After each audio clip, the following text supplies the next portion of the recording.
In the spring of 1911, on a thin, blowing shelf of sand mesa land above the little town of Redstone in the New Mexico Territory, a lean, flaxen-haired widow of about 27 spent nearly the last dollar she had on 90 scraggly cull sheep that not one man at the Redstone stockyard would put a bid on. And then, instead of turning them loose to graze the open range as every sane soul in the county grazed sheep, she penned them tight every single night on one fresh square of her own dying field, moving them across her dead home ground, one small pen print at a time, behind a fence of movable willow hurdles she carried on her own back at dawn. And by the time the men at the Cornerstone Cafe on Redstone's one dusty street had drained their first pot of morning coffee, the mesa had a name for her, and it was no kind one. They called her the Sheep Pen Woman, and they laughed about it through 2 full summers, right up until the dust year came down off the high country in a rolling copper wall that turned noon into a brown dusk and lifted every clean plowed field for 30 miles clean off the earth, every field on that whole mesa but hers. She had not gone soft in the grief of her widowing. She had read something written in a dead woman's hand, in pencil, in a language half the county could not have read, that not one of those laughing men had ever had the patience to learn. That is the whole shape of it, told plainly and up front, because there is no reason to hide the ending of a thing like this. You are meant to know from the first breath that she was right and they were wrong, and that the wind itself came down one August and settled the argument for good.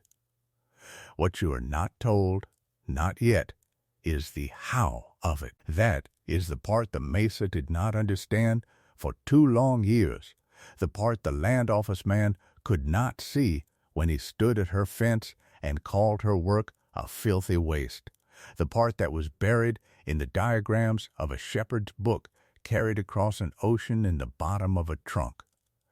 How does a woman save a field by penning worthless sheep on the barest, deadest patch of it, night after night? For 2 summers, while her neighbors plow deep and plant clean and do everything the county agent tells them to do? That is the question. Sit with it a while. She did. Let us look at her first before the town gives her its name, because it matters that you see her as she truly was and not as they decided she must be. She was tall for a woman and made narrow by work with a spare. Weathered leanness to her that came from 4 years of doing a man's labor with a woman's hands. Her hair was the pale flaxen gold of ripe barley straw, and she wore it in a single loose braid down her back that came half undone by noon most days and that she never seemed to bother fixing. Her skin had gone the deep sun brown of anyone who spends a life out of doors under a hard territorial sun. Brown clear up her forearms to where her rolled sleeves stopped, and her hands, though a young woman's hands still, were cracked across the knuckles and rough in the palm from rope and hurdle and the cold well water she washed in. She wore a faded blue calico work dress gone nearly gray at the hem, a canvas apron over it with deep pockets that always held a stub of pencil and a folded square of paper, and men's boots cracked white across the toe from the alkali dust. When she walked her field at first light, she walked slow and deliberate, stopping every few paces to crouch and press her flat palm to the ground, as another woman might feel a child's forehead for fever. And the men who watched her from the road decided that this, too, was a kind of madness, a woman kneeling to feel of dead dirt. Her name was Adeline Voss, and she had come to that mesa a wife and been made a widow on it inside of 3 years. Her husband had been a plain, patient, hopeful man named Thomas Voss, who had filed on that quarter section of San Mesa land in the year 1907, believing, as a great many men believed in those years, that the high dry country of the territory would grow wheat if a man only plowed it deep enough and prayed hard enough and gave it every hour he had. He had done all three. He had plowed that thin sand deep with a borrowed team and a walking plow, turning up the pale soil to the sun, breaking the crust the wind had made, planting winter wheat in clean, straight rows, as the railroad pamphlets and the land agents and the whole roaring optimism of the age had told him to do. And for the first 2 seasons, it had almost worked. The rains had been kind, and the wheat had come up thin but green, and Thomas Voss had stood at the margin of his field in the evening with his hat held against his chest and believed he was building something that would outlast him. Then a horse rolled on him in a dry arroyo in the autumn of 1910, and it did not outlast him at all. It outlasted only her. She buried him on a rise at the back of the quarter section under a cairn of red stones she carried up by hand, one at a time, across the greater part of a week, because there was no money for a stone cutter and no man near enough to help her, and, if the truth is told, because carrying the stones gave her hands something to do that was not weeping. And then she was a widow of 24 on 160 acres of blowing sand with a plow she could barely lift, a debt at the Redstone Bank her husband had signed for the seed and the team, and a field that had already begun, that very first widowed spring, to do the thing that all that clean, deep plowing had taught it to do. It had begun to blow away. She noticed it before anyone told her to look for it.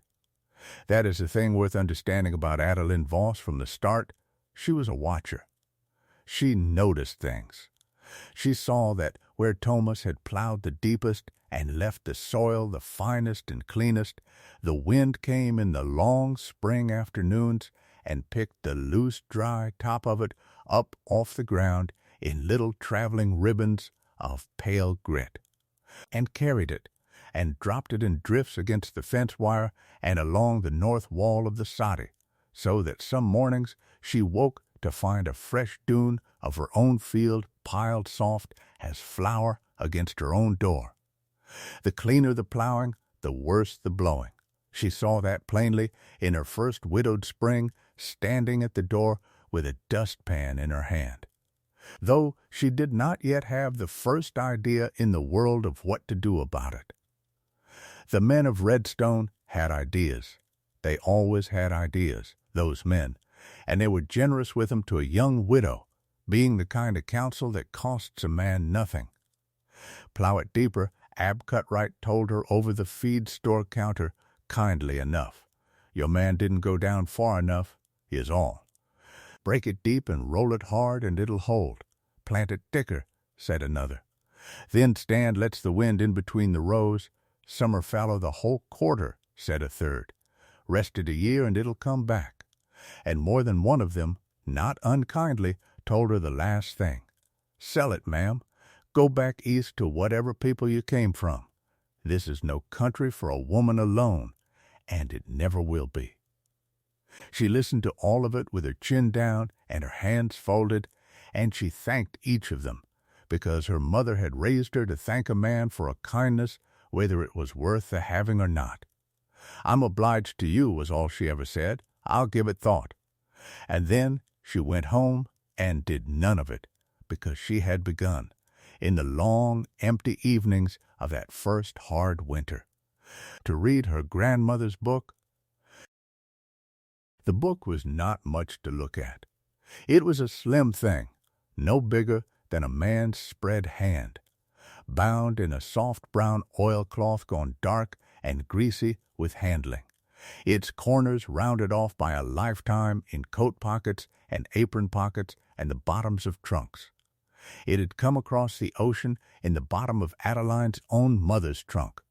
And before that it had lived on a green, wet hillside in the old country, in the apron pocket of Adeline's grandmother, who had been a shepherd's daughter and a shepherd's wife, and, for the last 20 years of her long life, a shepherd in her own right on land that belonged to a lord she had never once laid eyes on. The pages were sewn in by hand with waxed thread. They were filled front to back and in the margins and up the sides and crosswise over the older writing when the room ran out, with a small, cramped, sloping pencil hand and with drawings. The drawings were what Adeline came back to, those first long winter evenings, sitting close to the one lamp with her dead husband's coat around her shoulders and the wind working at the door.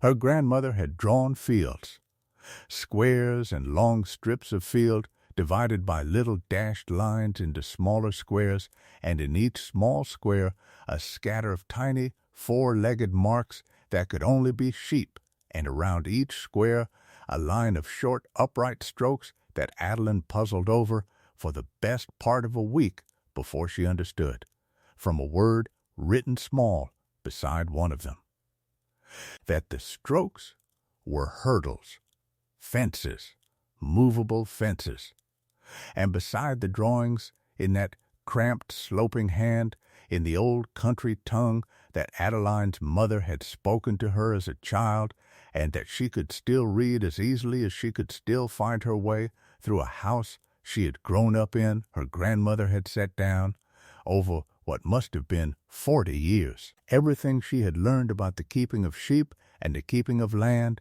and the strange and stubborn and, to the men of that dry town, entirely insane idea that the two were the same thing.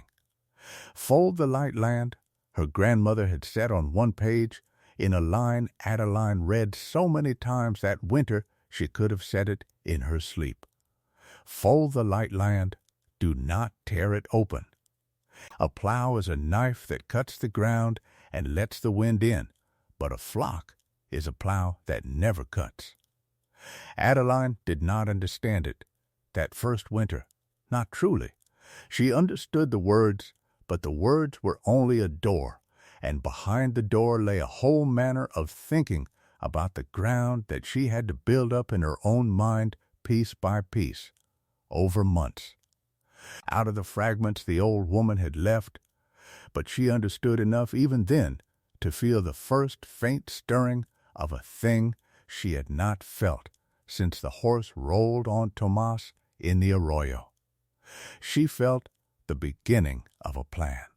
Here is what the old woman had known, and what the whole idle coffee table at Redstone did not, and what it took Adeline most of that first winter to piece together from the diagrams and the sloping pencil lines.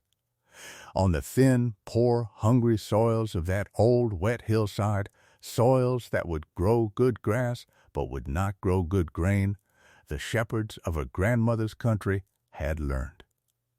Over centuries, not to fight the poverty of the land but to feed it.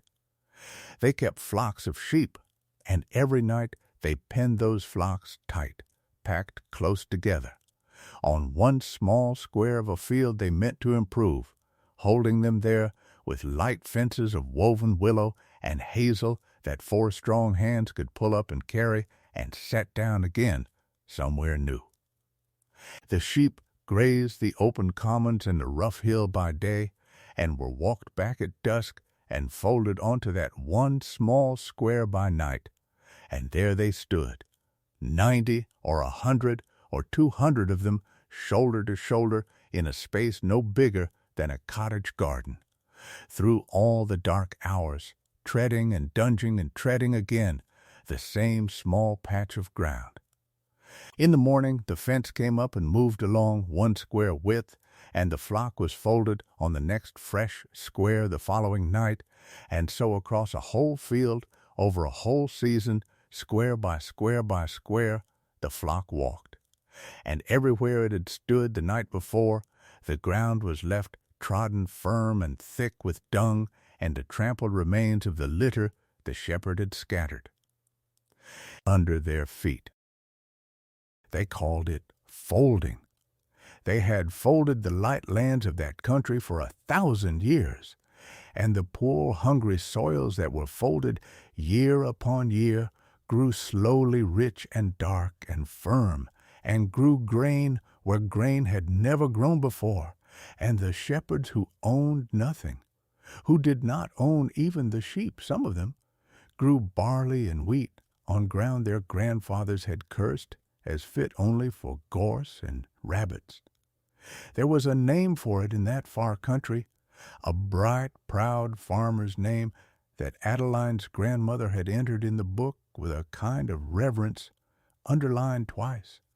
They called the sheep the golden hoof, not for the wool, not for the mutton, for what the hoof and what fell beneath it did to the ground it stood on. The golden hoof ran the old woman's line. The flock is a bank, and every night it pays into the land. Adeline read that line in the lamplight in the winter of 1910, with a field outside her door that was, at that very moment, blowing itself away one clean-plowed acre at a time, and she understood slowly, as the sun itself comes up slowly, that the very thing her field was dying of was the thing the golden hoof was a cure for. Her field was dying of being torn open, of being plowed fine and clean and left bare to the wind, which was the one thing that country could not bear, because the wind up on that mesa never truly stopped, and a soil once loosened and left naked to it would simply, in time, get up and travel. And the golden hoof did the opposite of the plow. It did not tear the ground open, it pressed the ground closed. 90 sheep, standing all night on one square of loose-blown sand, would tread that sand down under a great many small hard hooves until it was packed firm as a threshing floor, and they would leave it under a blanket of dung and trodden straw that would hold the moisture in and knit the surface together and feed whatever seed she cared to put in it come spring. Her grandmother's poor wet hillside had been dying of hunger. Her own poor dry mesa was dying of thirst and wind, but the cure, she came to believe, was one and the same. Feed the ground with hooves instead of opening it with steel. Let the sheep close what the plow would have laid bare. She did not tell anyone. She had learned already, in her few short years on that mesa, that a plan spoken aloud too early is a plan a man will talk you out of, and she had no intention of being talked out of this one. So she kept the book in the deep pocket of her apron, and she read it by lamplight through the rest of that winter, and she did her sums on the back of a flour sack, and in the gray end of February, when the roads were passable again, she hitched her one thin mule to the wagon and drove the 11 miles down off the mesa to the Redstone stockyard on the morning of the spring cull sale, with everything she had left in the world folded flat in a leather pouch pinned inside her dress. The Redstone spring cull sale was where the outfits of that whole high country brought the animals they had given up on. It was where a rancher sent the sheep that had gone lame or come up barren or thrown a bad fleece or simply aged past their use, and where a few poor men and a few hard-eyed dealers came to buy them for next to nothing, for the tallow and the pelt and the little mutton left on their bones. It was not a place a person went to buy a future. It was a place a person went to unload a loss. And into that pen yard, on a raw, gray February morning, with the wind coming off the mesa in gusts that made the auctioneer shout, came the widow Voss in her dead husband's coat, with a leather pouch pinned inside her dress and her grandmother's book in her apron, to buy herself a flock. She had counted the money out on the flour sack a dozen times.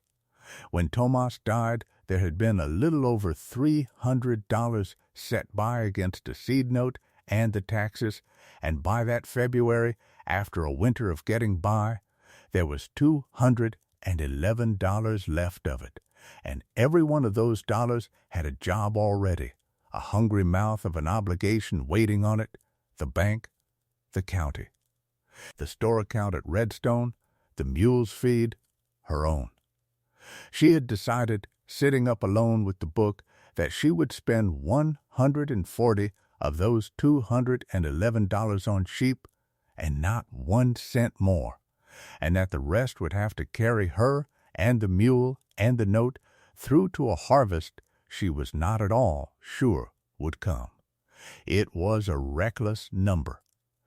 She knew it was a reckless number. She wrote it down anyway and underlined it twice, as her grandmother had underlined things. The sound sheep, the young ewes, and the good wethers went first and went dear, bid up by the real outfits, and Adeline let every one of them go by. She was not there for the good sheep. She stood at the rail with her chin down and her hands folded, and she waited. Through the whole long morning for the end of the sale, for the pen the auctioneer's men had already begun to call the junk pen, the culls of the culls, the lame and the aged, and the wormy and the poor, the sheep nobody wanted, the sheep that would go for the price of their pelts to a tallow dealer if nobody bid at all. 90-odd of them, scraggly and dust-colored and thin, milling in a far pen with their heads down. And when the auctioneer finally came to them late in the afternoon, tired and hoarse and ready to be done, and called for a bid on the whole lot as one, and got nothing, and called again, and got a low mutter of a bid from the tallow man at the back, Adeline Voss lifted her chin and raised her folded paper and bid. The pen-yard, which had been half empty and half asleep, woke up. "I've got a bid," the auctioneer said, squinting through the gusting dust, "from the lady at the rail." "Ma'am, you sure? That's the whole cull lot. 90 head, more or less, and not a sound one among them." "I'm sure," Adeline said, "the whole lot." The tallow man at the back, more amused than serious, lifted a finger and nudged her up $1, and the yard turned to watch a widow bid against a hide and tallow dealer for sheep nobody else on earth wanted. "And $1 more," Adeline said. "You want to run against me for crowbait, Mrs. That's your funeral," the tallow man said, laughing, and put in another. $1 passed him," said Adeline, not looking around, and she said it again and again, flat and even, until the tallow man threw up his hand and quit her at $138 for the lot of 90, $2 under the ceiling she had set herself. "Sold," the auctioneer said, half laughing, bringing his hand down. To the lady, "God help her," and a rancher named Royce Deming, a big square-shouldered man in a good coat who ran cattle and a little sheep on the best watered section of that whole mesa, and who happened to hold, through the Redstone Bank, a keen and patient interest in the widow Voss's failing quarter section right next to his own, leaned on the rail among the other men and said, loud enough for the yard to hear, "Well, now, I have seen every kind of fool thing bought at this sale yard in 30 years, but I never once saw a woman lay out real cash for $138 of walking crowbait." He shook his head and grinned at the men around him. She'd have done better to set the money afire. At least a fire throws off a little heat. The yard laughed. Adeline paid the clerk, counting the bills out one by one from the pouch, the full sum she had bid, which left her with just $73 to her name, a debt owing the bank, and 90 sheep she now had to get 11 miles up a mesa road. She did not look at Royce Deming. She folded the receipt into her grandmother's book and went to see about her sheep. Now, Before we go up that road with her, let me say a word to you, because you have come this far with a widow and a flock of crowbait sheep, and I would like to know you are there. If you have ever in your life had a thing you were sure of in your bones and could not say out loud because you knew the whole room would laugh. If you have once done the sums on the back of a flour sack and known you were right and known you could not prove it yet, then this is your kind of story, and I am glad you are here for it. Do me the small kindness of telling me where you are listening from. Leave the name of your town in the comments, whatever town it is, and if it suits you, leave a like, so that the next tired soul who needs a story about being right when the whole room is laughing can find their way to this one. Then settle in, because we have 2 long summers to get through before the wind comes down, and I mean to walk every square of that field with her. The road up the mesa took Adeline and her 90 sheep the greater part of 2 days. She had no dog. A shepherd is meant to have a dog, and her grandmother's book said as much on nearly every page. But she had no coin for a trained dog and no time to make one, so Adeline did the work of the dog herself, walking at the back of the straggling flock with a long willow switch, coaxing and blocking and turning, sleeping the one night on the ground in her husband's coat, with the sheep bunched against. A cutbank and the mule hobbled nearby, and she brought all 90 of them up onto her own dying quarter section on the second evening as the sun went down red into the dust, footsore and half-starved, and no more impressive than they had been in the junk pen. She stood at the edge of her blowing field and looked from the sheep to the ruined ground and back again, and the enormity of what she had done sat on her chest like a stone. 90 head of crowbait, $73 to her name, a note at the bank, and a plan written in pencil in a dead woman's hand that not one living person within 100 miles believed in but her. She got out the book. She found the diagram she wanted, the one with the little dashed squares and the tiny scattered sheep. And the next morning, before the sun was fully up, she began to build the first fold. The hurdles were the first great labor, and they nearly beat her before she began.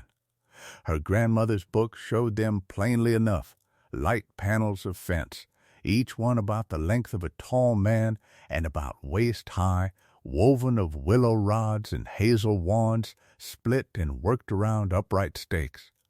Light enough that a person could carry 2 of them at once, one under each arm, and stand them up in a line and lash them corner to corner to make a pin of any size and shape a body pleased, and take them down again in the morning and carry them along.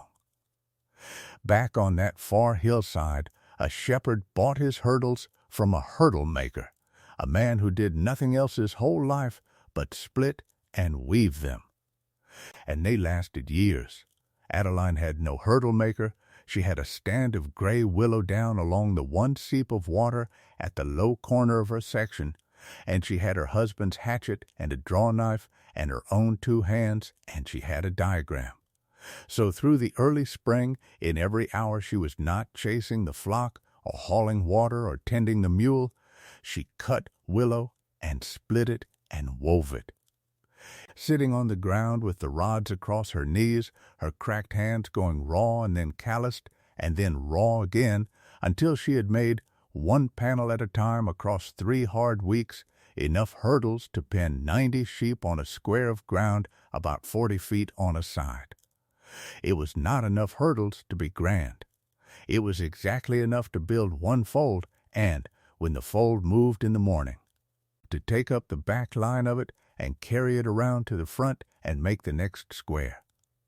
That was the whole trick of it, and it was a trick her grandmother had drawn in the margin with a little curved arrow. You did not need enough fence to pin the whole field. You needed only enough to pin 1 square, and a strong back to keep moving it. The flock did the rest. The flock and the nights. She built the first fold at the worst corner of her quarter, and she built it there on purpose. The worst corner was the high northwest corner, where the plowing had been finest and the blowing had been cruelest, where the topsoil had already half gotten up and left, where the sand lay loose and pale and dead and drifted, where a handful of it lifted off your palm if you blew on it. If the golden hoof would work anywhere, she reasoned, let it prove itself on the ground that needed it most. So she penned her 90 sheep tight on that dead northwest square the first night, packed close as her grandmother's diagram showed, and she scattered under their feet the litter she had hauled, the old straw from the soddy, the dry weeds she had pulled and dried, the leavings from the mule's stall, anything that would rot and mat and hold.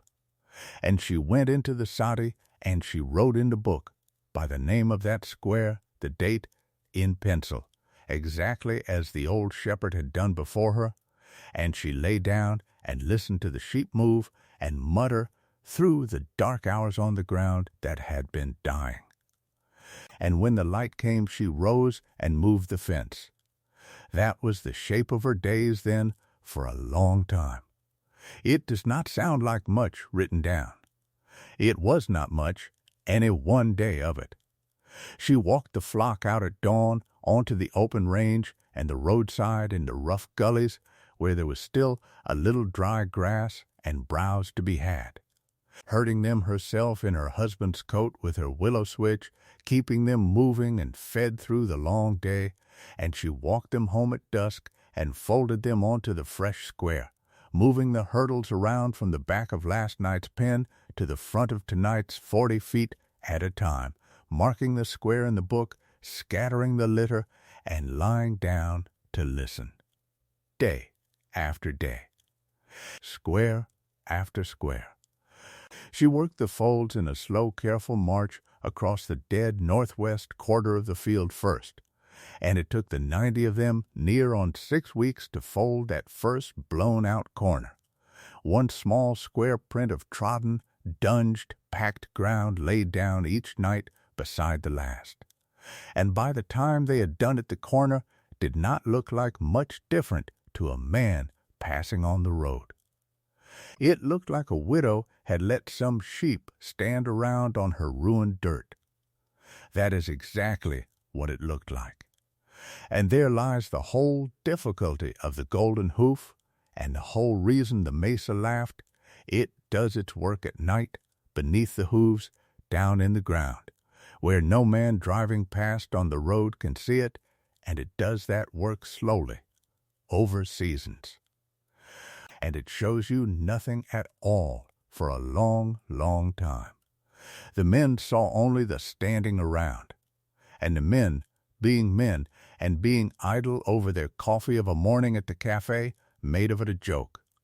It was Royce Deming's joke to start with, or at least he took the credit for it, and it spread from him through the cafe and the feed store and the church steps as a joke will spread through a small town with not enough to talk about. She pens them on the dead ground, the men said to one another over their coffee, wondering, laughing.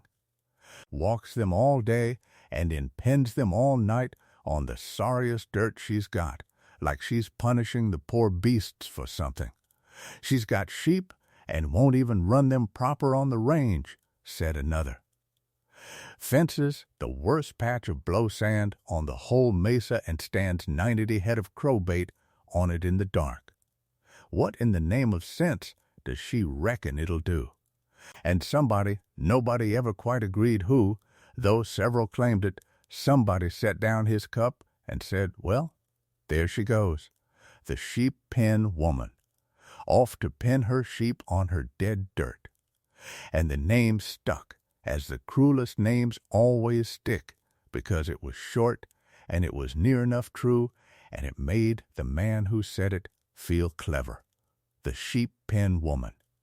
By the middle of that first summer, there was hardly a soul in Redstone who called her anything else. She knew what they called her. A small town keeps no secret from the one it is laughing at. The laughter is the whole point, and it is meant to be heard. She heard it at the store when she came in for coffee and thread and the few things she could not do without. She heard it in how the men on the church steps went quiet and then not quite quiet when she passed.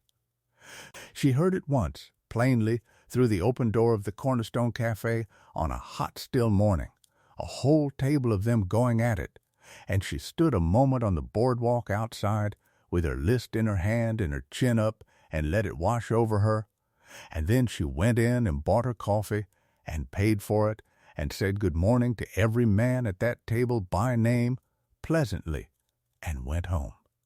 She did not defend herself.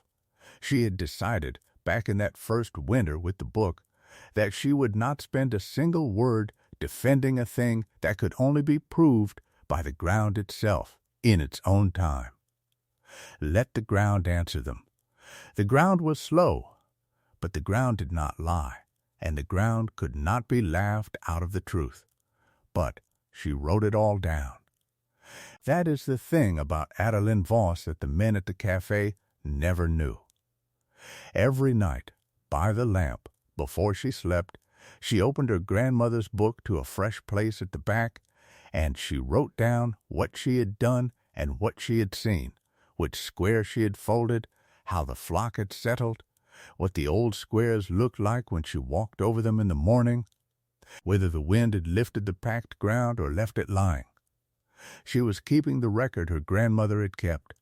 She was adding her own hand to the book, in the old tongue where she could and in blunt English where she could not, and she never fully knew why she did it that first summer, except that it steadied her, and except that it felt on the loneliest nights like talking to the only person left in the world who would not have laughed. Let me stay a while in the plain daily grind of those first months, because the grind is the true middle of any story like this one, and because it is in the small, unwatched labor of it that you come to know a person clear to the bottom. A day of the folding began before the light. Adeline woke in the dark in the soddy, on the narrow rope bed that had been hers and Tomas's, and she dressed in the cold by feel, and she took a heel of bread and a cup of cold coffee standing up, and she went out to the fold in the gray before dawn, while the sheep were still bedded and quiet, and the first thing she did, every single morning, before she moved a single hurdle, was to walk the square they had stood on through the night and read it. That was her grandmother's instruction, and she kept it faithfully. Read the ground the flock has made before you make the next. She walked the trodden square slowly in the half-light, looking at how the ground lay, whether the sheep had bedded even or bunched to one end, whether the dung was spread or heaped, whether the litter she had scattered had been trodden in or kicked to the edges, and she carried all of it back in her head to the soddy and set it down in the pages by the growing light, and only then did she eat properly and begin the labor of the day. The labor of the day was the moving of the fence, and it was heavier work than it sounds. 90 sheep in a 40-foot square meant a pen of some 16 willow hurdles lashed corner to corner, and to move the fold she had to open the front of the pen and coax the whole reluctant flock forward onto the fresh square she had staked out, and then go back and unlash the rear hurdles and carry them, 2 at a time, under her arms, around to close the new front, and redrive the stakes into ground that was sometimes soft and sometimes baked, and always, up on that mesa, full of hidden stones that turned a stake and jarred her wrist to the shoulder. 16 hurdles moved by hand, and 18 or 20 stakes driven every morning of the world, in the wind, alone, with no dog and no man and no help, before the long day of herding even began. Her hands, which had been a young wife's hands 3 years before, went to leather over that first summer. She wore the print of the willow rods into her palms.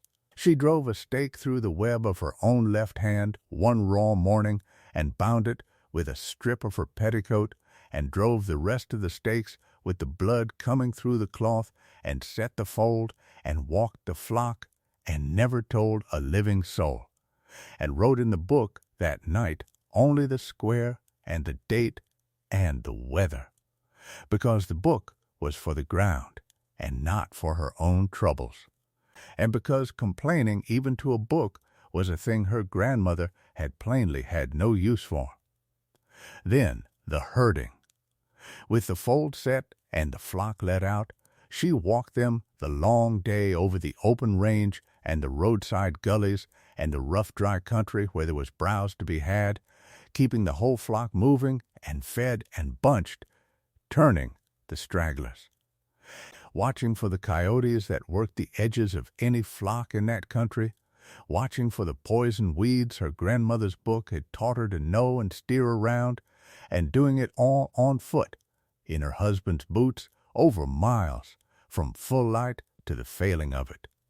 She learned the country that way, better than any man who rode it, because she walked every foot of it at a sheep's pace with her eyes down. She learned where the last green held longest after the range cured off. She learned which draws held a little dew into the morning. She came to know the flock, too, the 90 of them, as a shepherd comes to know a flock, the old bell ewe who led them, the 2 cade lambs that had lost their mothers and followed her like dogs, the nervous ones and the greedy ones and the steady ones, and she gave them no names, for the old shepherd's book was stern on that point, in a line Adeline came to understand only slowly. Do not name the flock, for a named beast is a grief waiting, and a shepherd has grief enough. She kept them as numbers and as knowing, and she walked them home at dusk to the fresh fold, and set them in, and scattered the litter, and read the book, and slept, and rose before dawn, and did it again. That was the sum of it, day on day, for a summer, and then a winter, and then most of another summer, and there was no glory in any single day of it, and the whole town laughed. And she kept the fold. The town's laughter had its own daily shape, and it is worth setting down the men who made it, because the family of stories like this one always has its chorus, and the chorus has faces. There was a man named Ab Cutright who ran the feed store, a fat, genial man who was not unkind, but who could no more keep a joke behind his teeth than water behind a torn sack. And it was Ab who greeted her every time she came in for coffee or thread or nails, with some new turn on the sheep pen business, delivered with a wink to whoever else was in the store. "How's the sheep ranch, Mrs. Voss?" He would call out, "Ground getting any deader out there? Reckon you'll pen it clean back to bedrock by fall. Coffee and a paper of needles, Mr. Cutright," was all she would answer, laying her coins on the counter.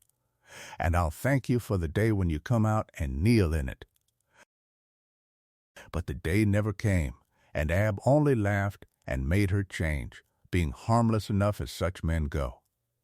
There was old Juty Farrow, who had a hard-scrabble place down the mesa and a mean streak the size of the territory, and who did not merely laugh at her, but seemed to need her failure, as a man who has made nothing of his own life needs to see another life come to nothing beside it, and who said the cruelest things the cafe ever produced about the widow and her sheep, and repeated them until even the other men grew tired of him.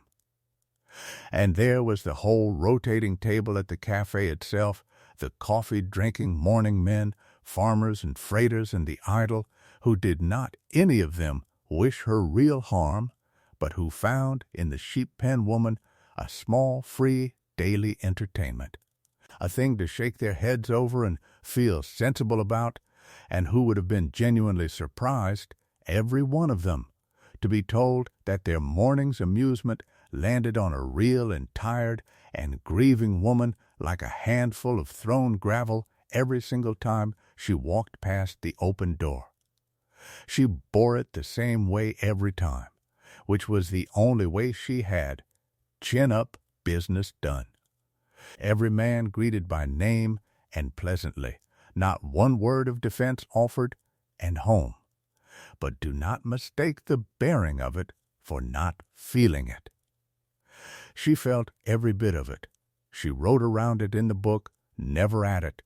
But a person who reads those middle pages closely can feel it there in the negative space, in the flatness of the entries on the worst days, in how she set down only the square and the date and the weather on a day when Jute Faro had said something at the store that a lesser woman would have wept over.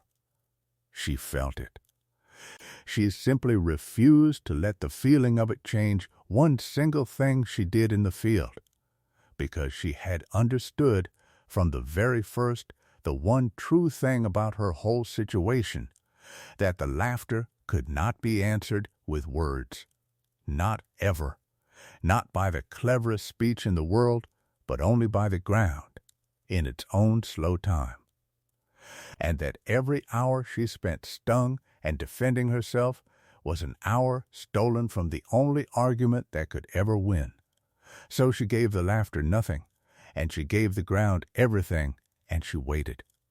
And in the waiting, through that first summer, the book gave up its teachings to her a fragment at a time, as it had been giving them up since the first winter. Each hard day's work, unlocking some line she had read a dozen times and never understood until her own hands had earned it.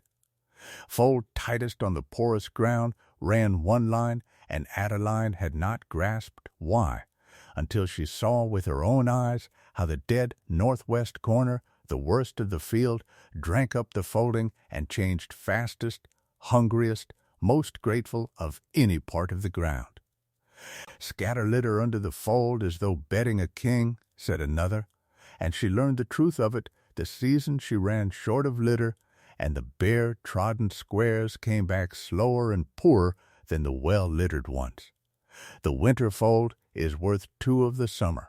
Read the ground the flock is made before you make the next. Do not name the flock. And the line that held the whole of it, the one she returned to on every hard day, underlined twice in a dead hand, fold your poor ground, do not lay it open to the wind. The hoof heals what the share destroys. She had read them all 100 times in the lamplight. She learned them that first summer in the leather of her own hands. And the learning of them was the slow making of her into the shepherd she had not been, and the town would never believe she had become. It is time to speak plainly about Royce Deming, because a story of this kind always has a man like him in it, and because the men like him are never as simple as the laughing suggests. Royce Deming was not a cruel man after the fashion of a man who beats a horse. He was worse than that. Quietly, he was a patient man, and a hungry one, and he had spent 30 years turning patience and hunger into land. He had come onto that mesa young and poor himself, and he had bought and married and foreclosed and outweighted his way into the best watered section on the whole high plateau. A good square of ground with a live spring on it, and a decent house, and a barn that did not leak, and he was not finished. A man like Royce Deming is never finished. And the quarter section that sat just to the north of his own good ground, the blowing sand mesa quarter that a hopeful fool named Thomas Voss had filed on and plowed to ruin, and then died and left to a widow. That quarter section had a low corner with a willow seep on it, a little year-round trickle of water, and Royce Deming had wanted that water for a long time. He had offered Tomas money for it once and been turned down. Now Tomas was under a cairn of red stones, and the water belonged to a widow who owed the Redstone Bank a seed note she had not a prayer of paying if that dead field did not somehow, impossibly, grow a crop. Royce Deming was a director of the Redstone Bank. He was in no hurry. He could afford to wait and to laugh and to let the mesa laugh with him and to watch the sheep pen woman fold her ridiculous sheep on her ridiculous dead dirt through one summer and into the next, because he understood, better than she thought any of them understood, exactly how a widow with $73 and a banknote and no crop comes, in the end, to sell her land. She comes to it slowly, and then all at once, and a patient man has only to be standing there, kind and regretful and ready with an offer when she does. He had seen it happen a dozen times. He intended to see it happen once more and to have the water at the end of it. But Royce Deming had a wife, and her name was Cordelia. And Cordelia Deming was the conscience of that house, whether her husband wanted a conscience or not. She was a broad, plain, upright woman who had buried 2 children of her own on that mesa and raised the third, a boy named Elias, who was 14 that first summer, and she had a way of saying her husband's name, just his name, Royce. One word, flat and level, with a whole sermon folded inside it that could stop him in a doorway. She did not like the joke. She had never liked the joke. She had known Adeline Voss a little from church, before the widowing and after, and she had seen the woman carry red stones up a rise by hand to bury a husband she had no means to bury proper. And she did not think a woman who would do that was soft in the head, and she said so in her own kitchen more than once. One evening the second spring, when he came in from the cafe still chuckling over some fresh turn of the sheep pen joke, she set his plate down hard in front of him. Royce, she said, just his name, flat and level. Then that woman buried her man with her own 2 hands, up a rise, 1 stone at a time, because there was no money to do it proper and no soul to help her. You will not sit at my table and laugh at her, not in this house. And Royce Deming, who feared very little in this world, went quiet and ate his supper, because that was the one voice in the whole country he could not outwait. And there was the boy. Elias, the boy had no part in the joke, being 14 and belonging to that age when a boy is beginning to look sideways at the things the men say and wonder if they are true. He had ridden past the Voss place 100 times on errands for his father, and he had seen the widow at her strange work walking her flock out at dawn, moving her little fence, kneeling to press her hand to the ground, and where his father saw madness and the cafe saw a joke, the boy saw something he could not name and could not stop thinking about. He saw a person working hard and steadily and without complaint at a thing she plainly believed in with her whole self, alone, while a whole town laughed. There is an age at which that sight lodges in a boy and does not come out. Elias Deming was at that age. He asked his mother about it once at the supper table when his father was not yet in from the barn. "Ma, why does everybody laugh at the Voss woman?" "Because they don't understand what she's doing," Cordelia said, "and a man would rather laugh at a thing than admit he can't make sense of it. Eat your supper." "But do you understand it?" His mother was quiet a moment. "No," she said at last, "but I've watched her work, same as you, and I know the difference between a fool and somebody who knows something the rest of us don't. And I'd not care to wager against that woman. Elias, now hush before your father comes in." The boy did not forget that. He kept it, and he watched the sheep pen woman fold her flock across her dead field, square by square, and he held his own counsel, as a boy does, and he waited to see how it would come out. Meanwhile, the folding went on, and the field, square by hidden square, began to change. Though so slowly and so far beneath the surface that even Adeline, who was watching for it with her whole soul, could not have proved it to a doubter.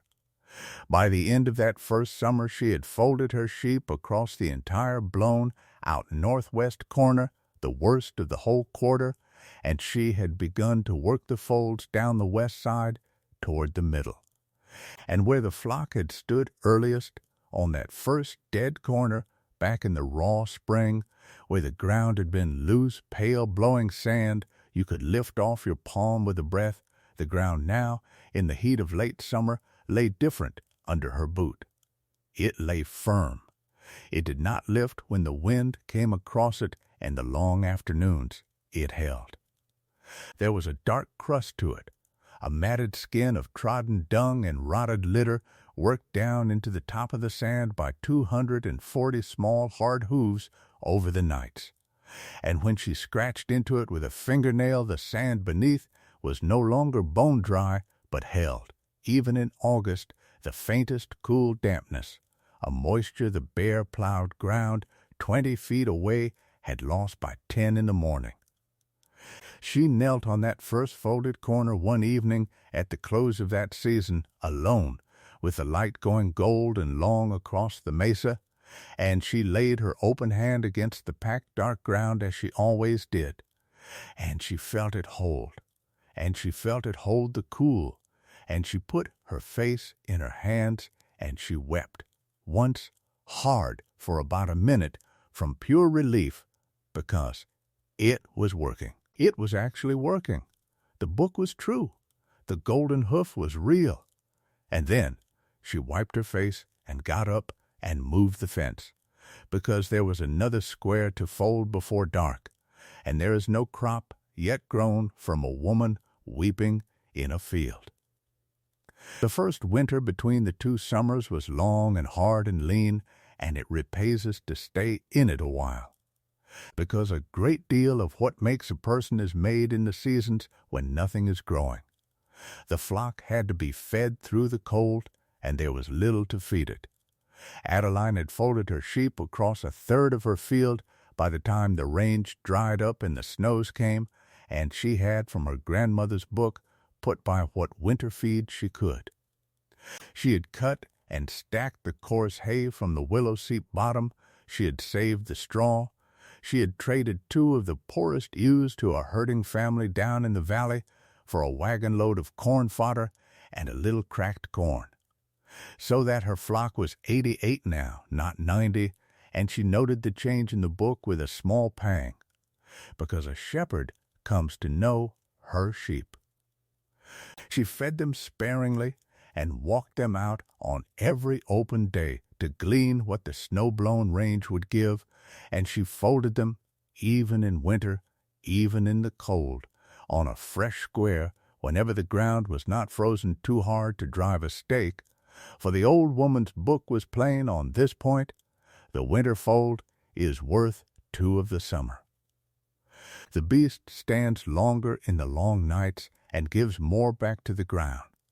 So she folded them through the winter as best the frozen ground allowed, and she wore through the last of her husband's boots and bound her own feet in sacking inside them, and she made the $73 stretch in ways that would have shamed the men who laughed.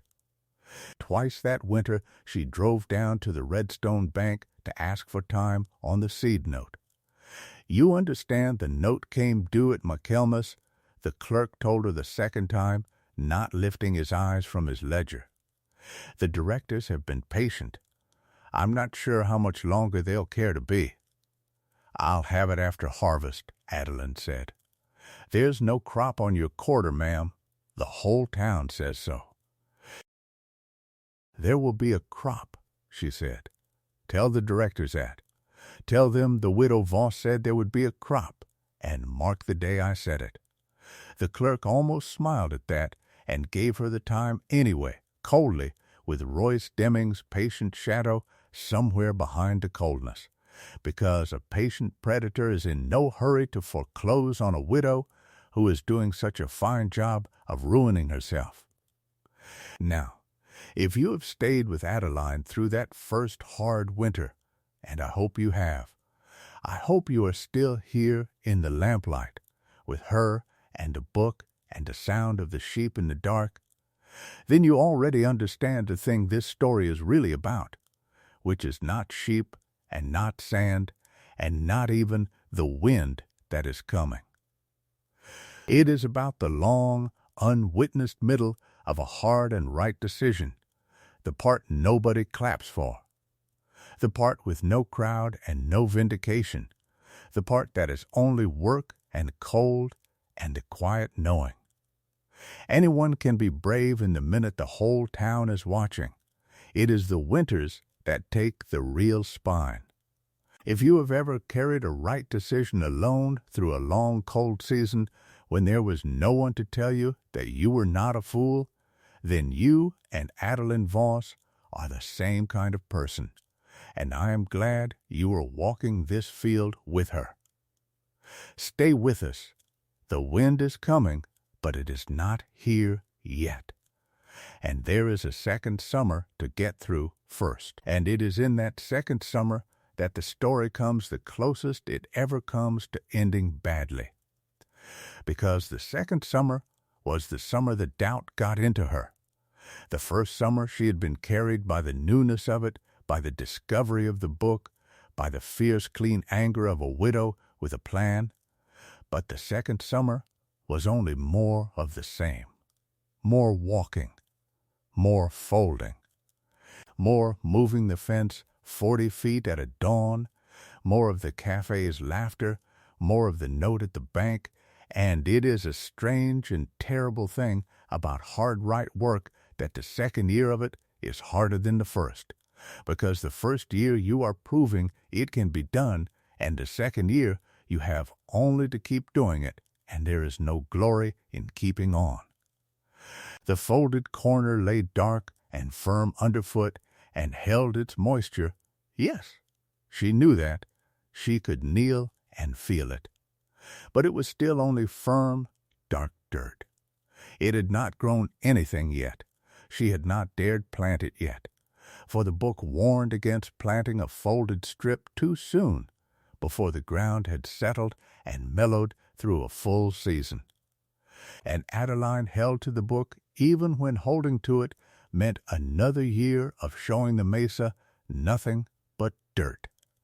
And a woman can kneel and feel the cool in the ground with her own hand and still, on a bad night, in the second summer, with the note coming due and the boots gone through and the cafe laughing, begin to wonder if she has felt what she wanted to feel, if she has read the book right, if a dead grandmother on a rainy far hillside a world away could truly have known one blessed thing about a blowing dry mesa in a hard western country half a world from her own. The doubt got into her that second summer as the sand got in everywhere, into the flour and the bedding and the corners of her eyes, fine and gray, and everywhere at once. And that was when the land office man came. He came out on a hot white morning in the middle of the second summer in a buggy, with a leather case on the seat beside him and a printed form on a board across his knees. He was a territorial land man, a surveyor and assessor who rode a circuit of the homesteads to see that the filed claims were being proved up as the law required, that the land was being farmed in earnest and improved. And it was in his gift to report a claim as abandoned or misused, which could set a foreclosure in motion faster than any bank. He had heard about the sheep pen woman clear down in the valley. Everyone had heard tell of the sheep pen woman by then. He came up the mesa half to inspect and half to see the joke for himself, and he found Adeline at the fence, moving the hurdles in the forenoon heat, brown and lean and tired, with straw in her braid. He got down from the buggy and surveyed the field, He ran his eye across the bare-plowed ground she had not folded, pale and drifting. He studied the folded strips, firm and dark and empty, growing nothing. He took in the 80-odd scraggly sheep bunched in the little willow pen on a fresh square of dead dirt in the full sun. And he took out his pencil and began to make marks on his printed form, and he spoke to her without quite turning his head, as a man speaks when he has already made up his mind.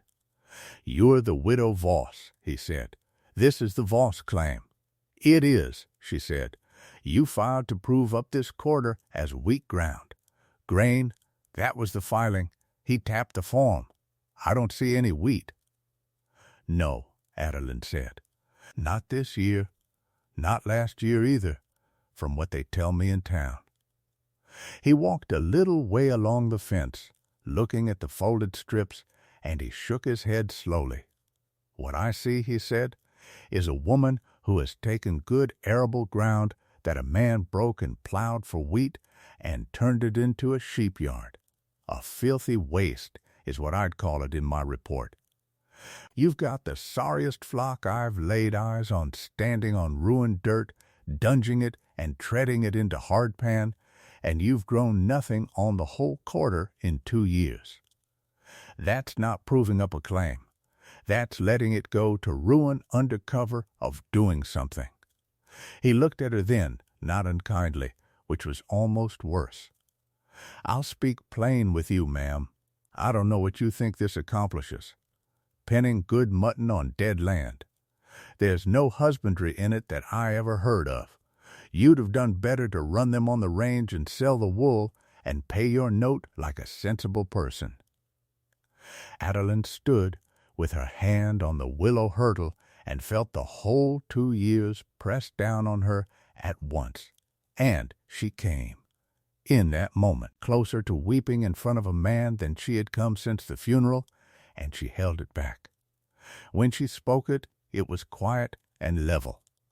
"The ground is coming back," she said, "under the fold. Where they've stood a season, it's firm now, and dark, and it holds the wet clear into August. If you'd kneel down and dig your fingers in where the flock has been, you'd feel it for yourself. Ma'am, I've assessed dry land claims from here to the Pecos," the landman said, a little sharp now, for he did not care to be instructed on soil by a widow with straw in her hair. "I know made ground from ruined ground. Dung and hoof print isn't husbandry. It's neglect with sheep on it." "Then kneel," she said. "It costs you nothing but the crease in your trousers, and it would settle the matter better than your pencil. I don't need to kneel in the dirt to know what I'm looking at. That," Adeline said, "is the whole of your trouble, and theirs, and it is why I'll be here folding when the rest of you have plowed yourselves to the bone." He had no answer for that, and a man with no answer reaches for his authority instead. "I'll note the claim as unimproved," he said shortly. "Grain was the filing. There's no grain. That's what goes in the report." The landman looked at the dirt one more time, and he did not kneel. No man in this whole story kneels to feel of that ground but her, and there is the point of it, the whole cruelty and the whole meaning of the thing at once. The proof was there the entire time. An inch down, under the crust, and not one of them would get down on his knees in a widow's field to feel for it. "I'm sure it does, ma'am," he said, in the voice a man uses to close a subject. "I'll note that you've made improvements to the soil." And he wrote something on his form that was not that, and he got back in his buggy, and he drove away down the mesa. And by evening the whole of Redstone knew that the territorial man had looked at the sheep pen woman's quarter and called it a filthy waste of good mutton on ruined dirt, and the cafe laughed harder than it had laughed in a year. That was the low place. But it was not the bottom yet. The bottom came 3 days later, and it came in the night. 2 of the ewes died. They were 2 of the oldest, 2 of the poorest of the original cull lot, and there was no single dramatic reason for it.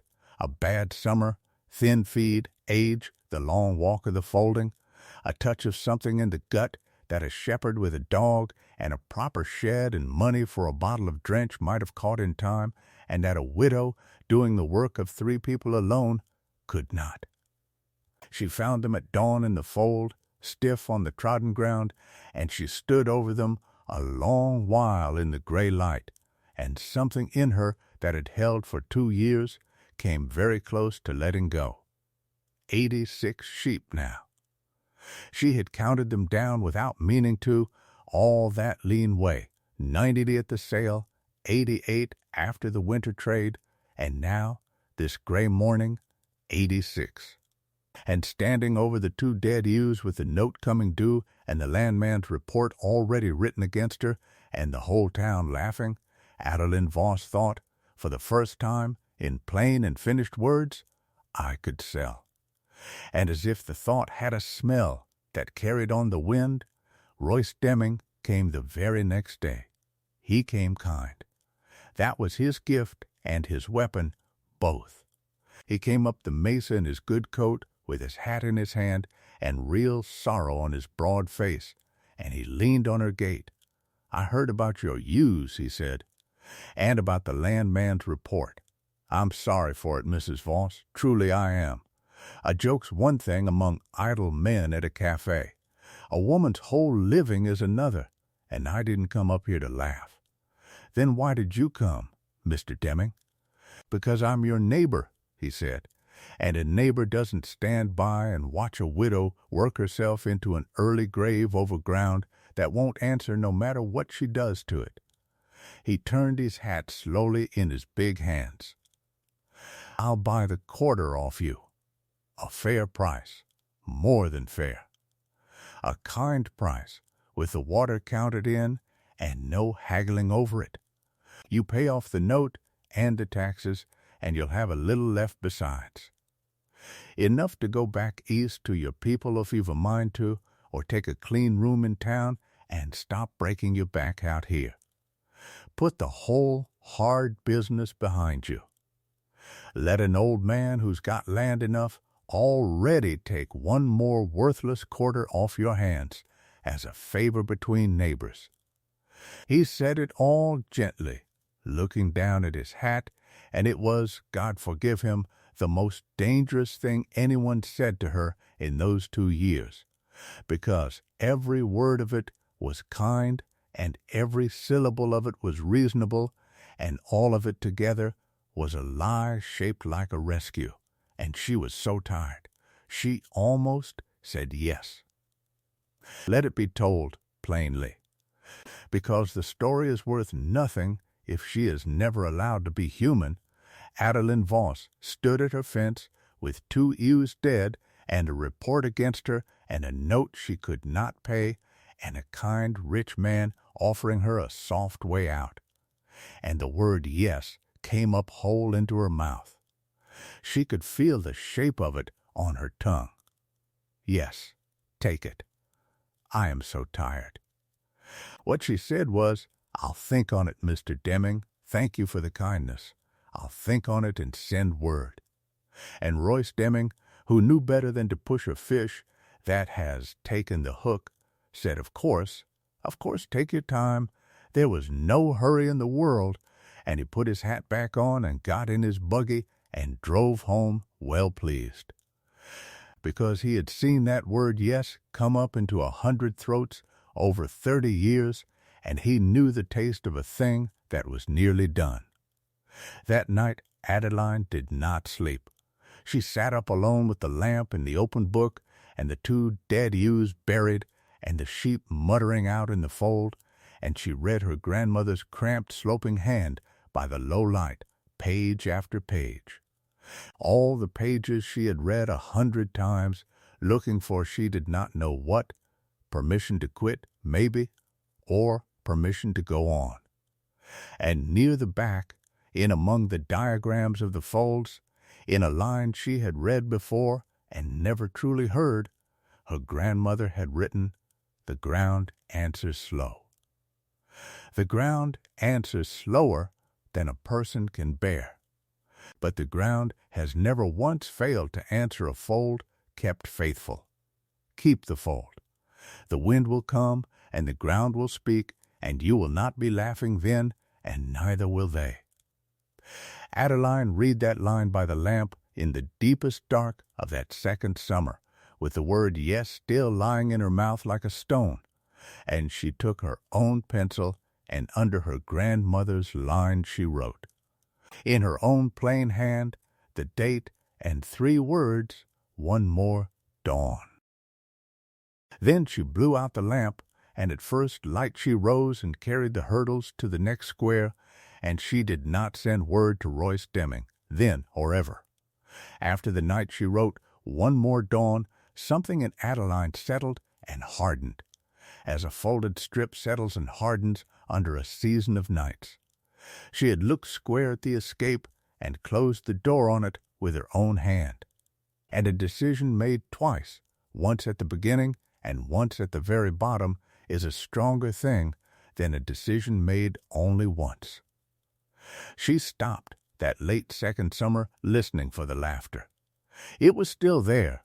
The town never tired of the joke, but it had stopped being able to reach her, because she had spent her one moment of real doubt and come out the far side of it. And there is nothing a town's laughter can do to a person who has already faced the worst thing they can say about themselves and chosen to go on anyway. And it was in that settled, hardened frame of mind, late in that second summer, that she judged the ground ready and did the thing she had been waiting 2 years to do. She planted wheat. Not all of it. Not even much of it. The old woman's book was strict on the point, and Adeline had learned by then to trust its counsel past her own impatience. You do not plant a folded strip until it has lain and mellowed a full turning of the seasons, until the trodden dung and litter have rotted down into the sand, and the crust is settled, and the ground has, in the book's word, wakened the northwest corner, the first.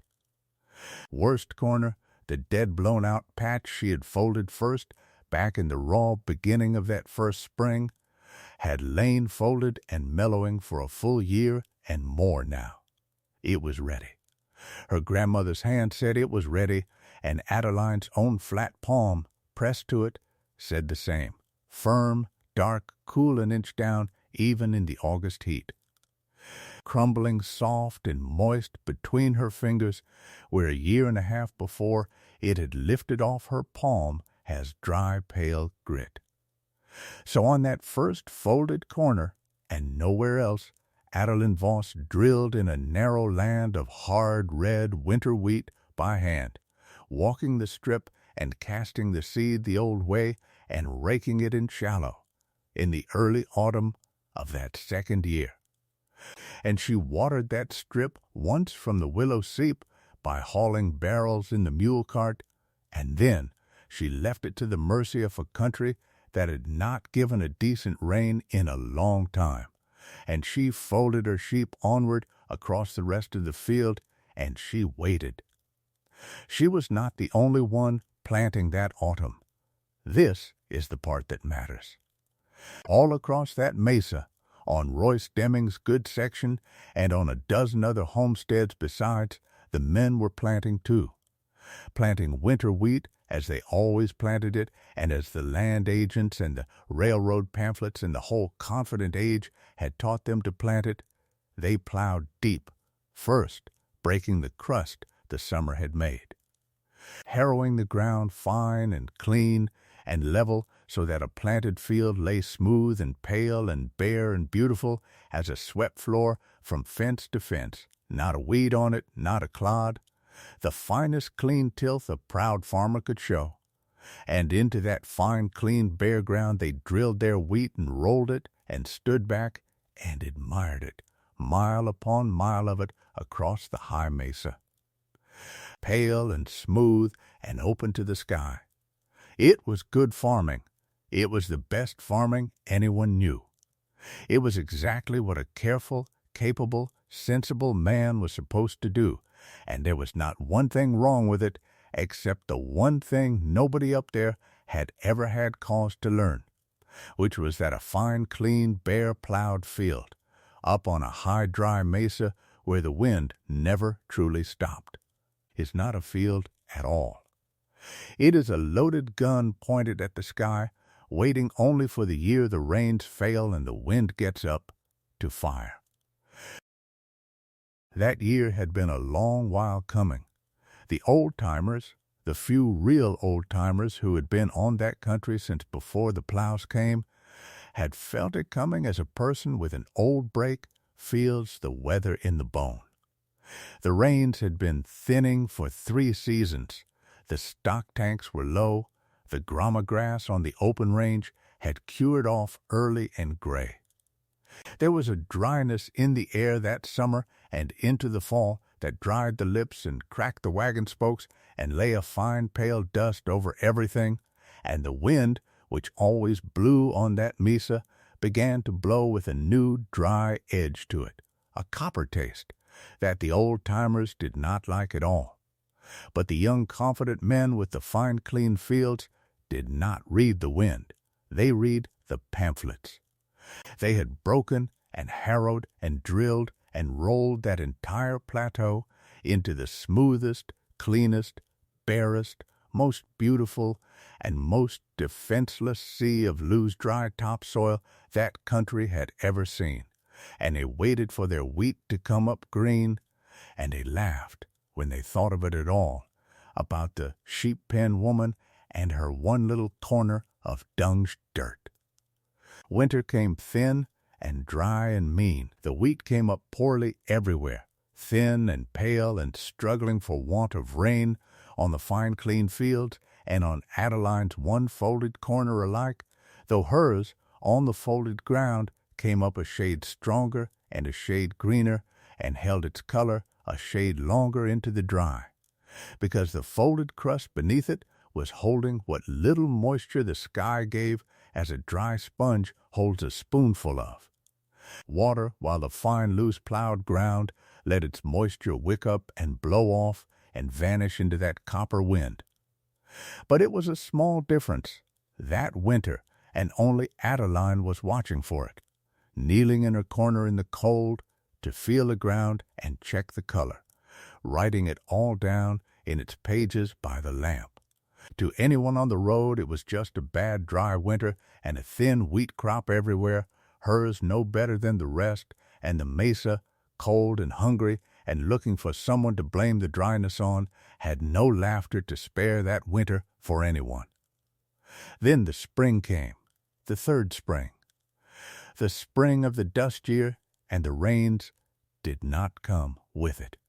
And in the last week of a rainless, cracking dry spring, with the whole high mesa plowed fine and planted thin and baked hard and loose all at once, the wind that had been building for 3 dry seasons finally got up off the high country in the west and came down across that plateau in the middle of a hot white afternoon, and the mesa learned, all in one long, terrible day.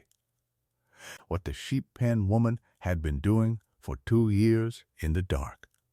It began as a smudge on the western sky, a low brown copper stain along the horizon that a person might have taken for a rain cloud if a person had not known, by the third rainless spring, that there were no rain clouds coming.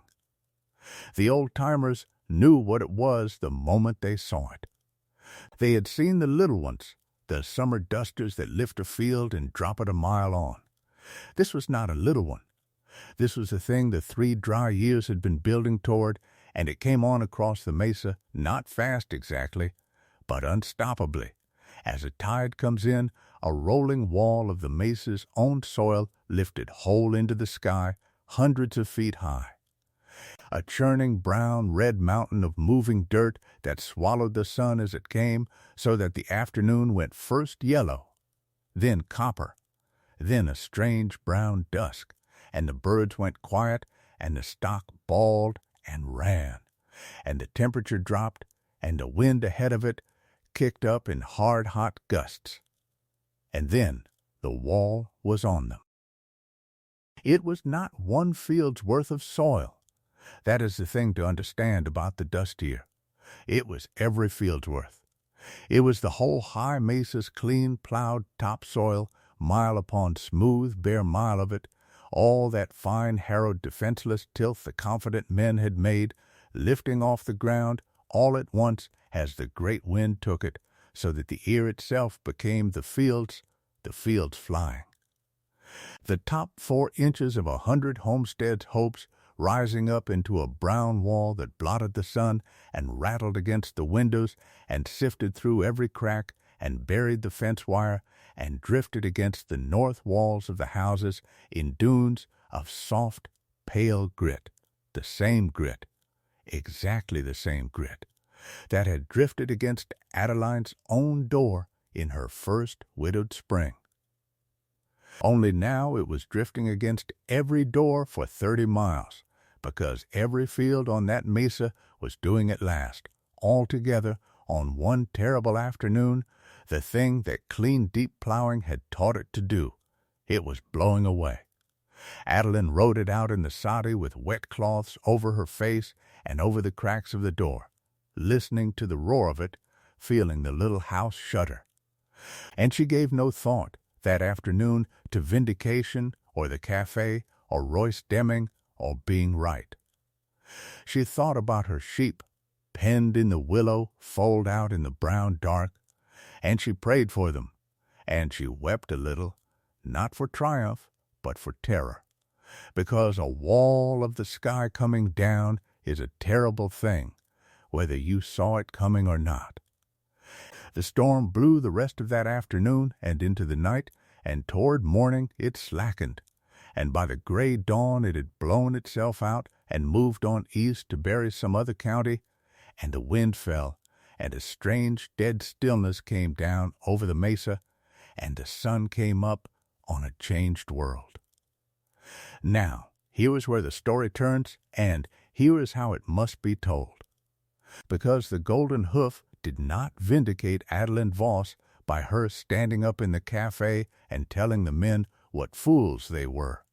She never did that. She never once said one word of triumph to a living soul, then or after, and if you have understood her at all by now, you know she never could have. The vindication was done by the ground, in the plain light of the morning after, and it was witnessed, as such things ought to be, by the very man who had wanted her water and led the laughing. Let us go, then, in that gray still dawn, and stand not with Adeline, but with Royce Deming, in his own field, and see what he saw. That is the only fair way to tell it. Royce Deming walked out into his good section at first light the morning after the storm, in his shirt-sleeves, with dread already sitting cold in his belly, because he had felt his own house shudder all night and heard his own windows sing with grit, and he was a farmer, and he knew before he opened the door what he was going to find. And he found it. He found his fine clean best in the county winter wheat, his smooth harrowed pride, gone, not damaged. Gone, the top of his field had gotten up in the night and left 4 inches of the best soil on the whole mesa lifted clean off and carried away east, and what was left was a scoured pan of hardpan and gravel and drifted grit, the young wheat plants that had not blown away, entirely lying dead and buried and sand-blasted to gray straw, mile upon mile of it, his and his neighbors both. The whole confident, clean, plowed high mesa scoured down to the bone. He stood in the ruin of 30 years of patient, hungry work with the gray dust to his ankles, and he did not speak, because there was nothing in a man's whole vocabulary for a thing like that. And then he looked north, toward the widow's quarter, toward the ground he had wanted, the ground he had all but bought. The sheep-pen woman's dead dirt. There was green on it. Across the line fence, on the blown-out northwest corner that Adeline Voss had folded first, in the raw of a spring 3 years gone, and planted to hard red wheat the autumn before, the corner the landman had called a filthy waste, the corner the whole mesa had laughed at, there stood a slender strip of winter wheat, standing, alive, green, going gold at the tips in the morning light, head heavy, rooted, unblown, the only living green thing in that whole scoured brown-gray world as far as Royce Deming could turn his head and see. The great wind had come across her field the same as his. It had found her folded corner, and it had not been able to lift it, because the ground there was not loose, fine-plowed tilth waiting to fly. It was a firm, dark crust 2 years in the trotting, packed by 360 small hard hooves through 100 nights, and knit with rotted dung and litter, and held together, and held down, and holding, still, its own moisture, and its own self, and its own thin gold crop, while every clean plowed acre for 30 miles in every direction had gotten up in the dark and blown to the eastern territories. Royce Deming stood at his own scoured fence line in the dead gray dawn and stared at the one grain field left standing on that ruined plateau, the field of the woman he had laughed at and schemed after and nearly talked out of her own salvation, and he took off his hat. There was no one to see him do it. He did it anyway. He stood bareheaded in the ruin of his own fine, clean field, with his eyes on the sheep-pen woman standing wheat, and he understood, all at once and clear to the bone, everything she had been doing in the dark for 2 years while he laughed. And the understanding of it was the heaviest thing that had ever been laid on him, heavier than the ruin of his own crop. Because his crop was only money, and this was the plain proof that he had been, for 2 full years, exactly the fool he had spent those 2 years calling her. The first person to cross the line fence onto Adeline Voss's ground after the dust year was not Royce Deming. A man like Royce Deming does not cross first. The crossing costs too much. And he was still standing in the wreck of his own pride, learning how to carry it. The first to cross was the boy.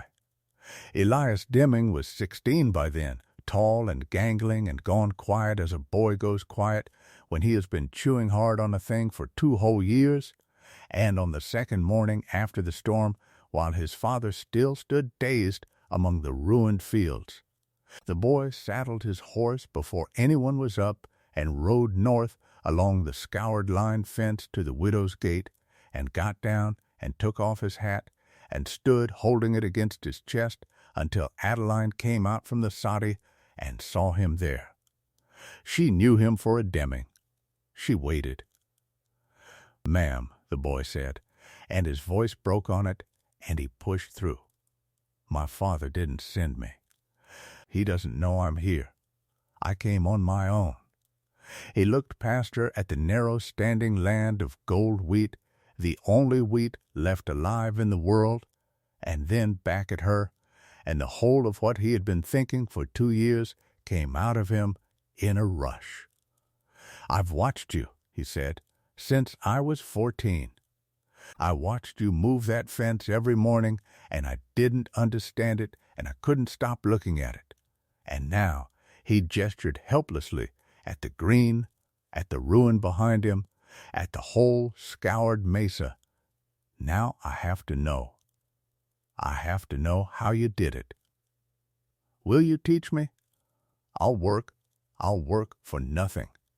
I just have to know how the ground held."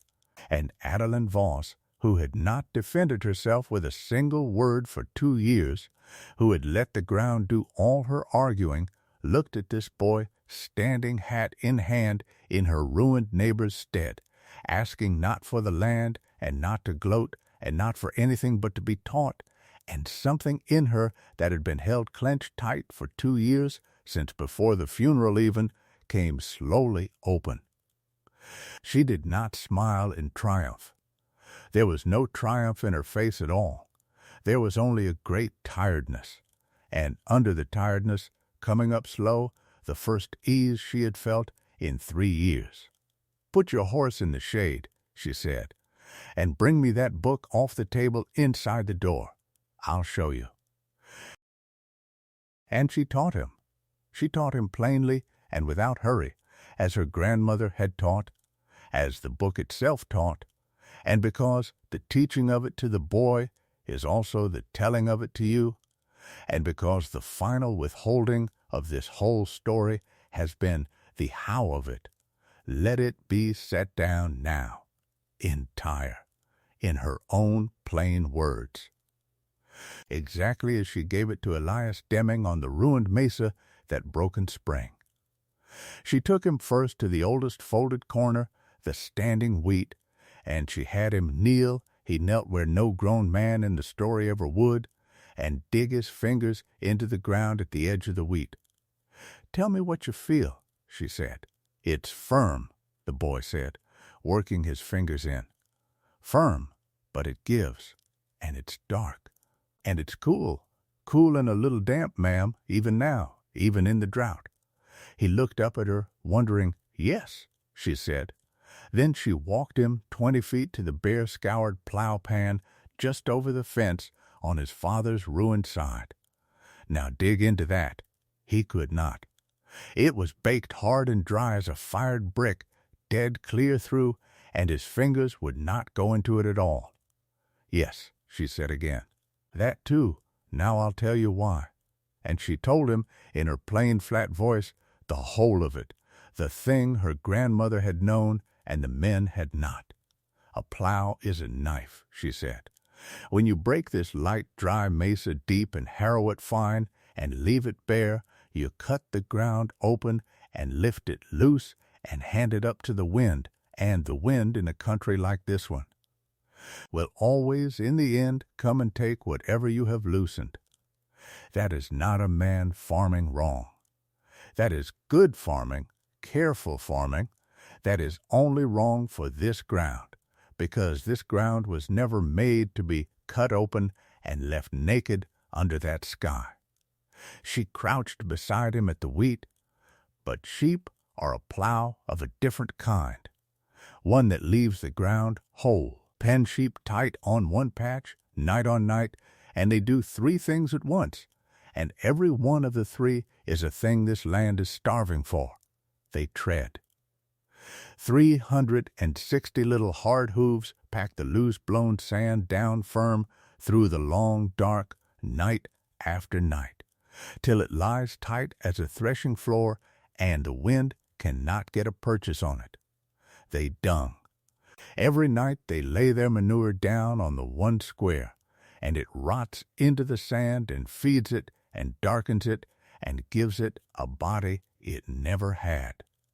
And they press the litter in, the straw and the dried weeds you scatter under their feet get trodden down into the top of the ground and rot there and knit it and hold the wet like a sponge holds a spoonful of water." She pressed her flat palm to the wheat land, firm on top so the wind can't take it, dark and fed beneath so it holds its water and grows a crop.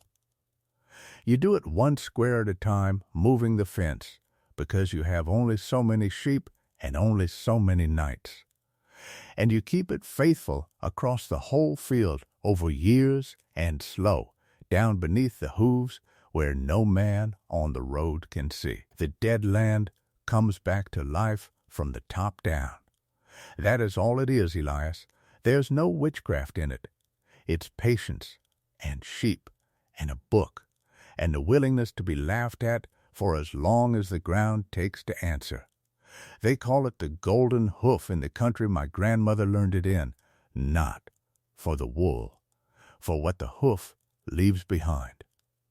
Elias Deming listened to all of it, kneeling in the dirt with his hat still off, and when she was done, he was quiet a long moment, and then he said the thing that told her he had truly understood, the thing none of the laughing men had ever once said in 2 years, it was working the whole time, every single night. We just couldn't see it. No, Adeline said, you couldn't. That's the hardest part of it. It never shows you anything until it shows you everything. The boy looked back across the fence at his father's scoured ground, then down at the green wheat under his hand. How long? He asked. How long before my father's land could be like this? 2 summers of faithful folding to a strip, near enough, she said. Longer for a whole quarter with the flock he's got. There's no hurrying it, Elias. The ground takes what the ground takes. But it will come back, every foot of it, if a body is willing to move the fence at dawn and be laughed at while he does. Are you? Yes, ma'am, the boy said, and he meant it. Every dawn, however long it wants. Then you'll do, she said, and that was the whole of her praise, and it was enough. Royce Deming came a week after his son did. He came as a proud man comes to a thing he has put off as long as he can bear to, stiff and slow and hating every step up the Mesa Road in his good coat, with his hat already in his hand 100 yards out, and he found Adeline and the boy at the fence. For Elias had been coming every day by then, working for nothing as he had promised, moving the hurdles and learning the folds. Royce stopped a little way off.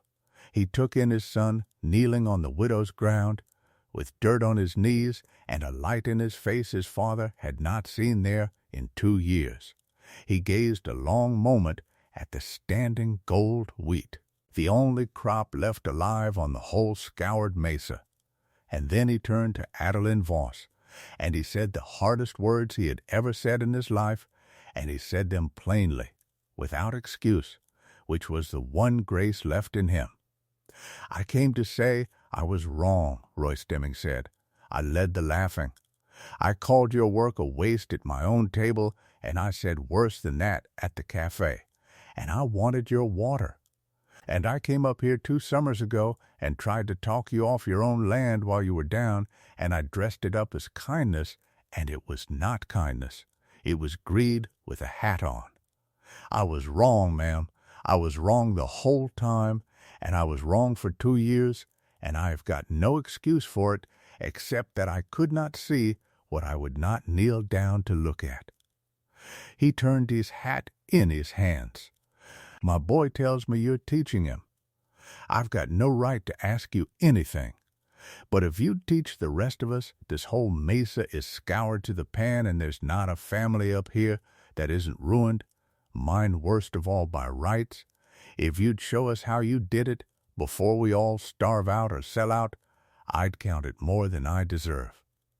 Adeline Voss looked at the man who had wanted her water and led the laughing and nearly talked her off her land, standing bareheaded and ruined and asking to be taught, and no gloating rose in her at all, because there was nothing in her that wanted to, because she had learned somewhere in those 2 hard years that being proved right is not the same as wanting someone else proved wrong, and that the second thing is a kind of poison she had no use for. She said only, there's not enough of my sheep to fold this whole mesa, Mr. Deming, but there's enough of the knowing to go around. Bring the men who will actually kneel down and feel of the ground.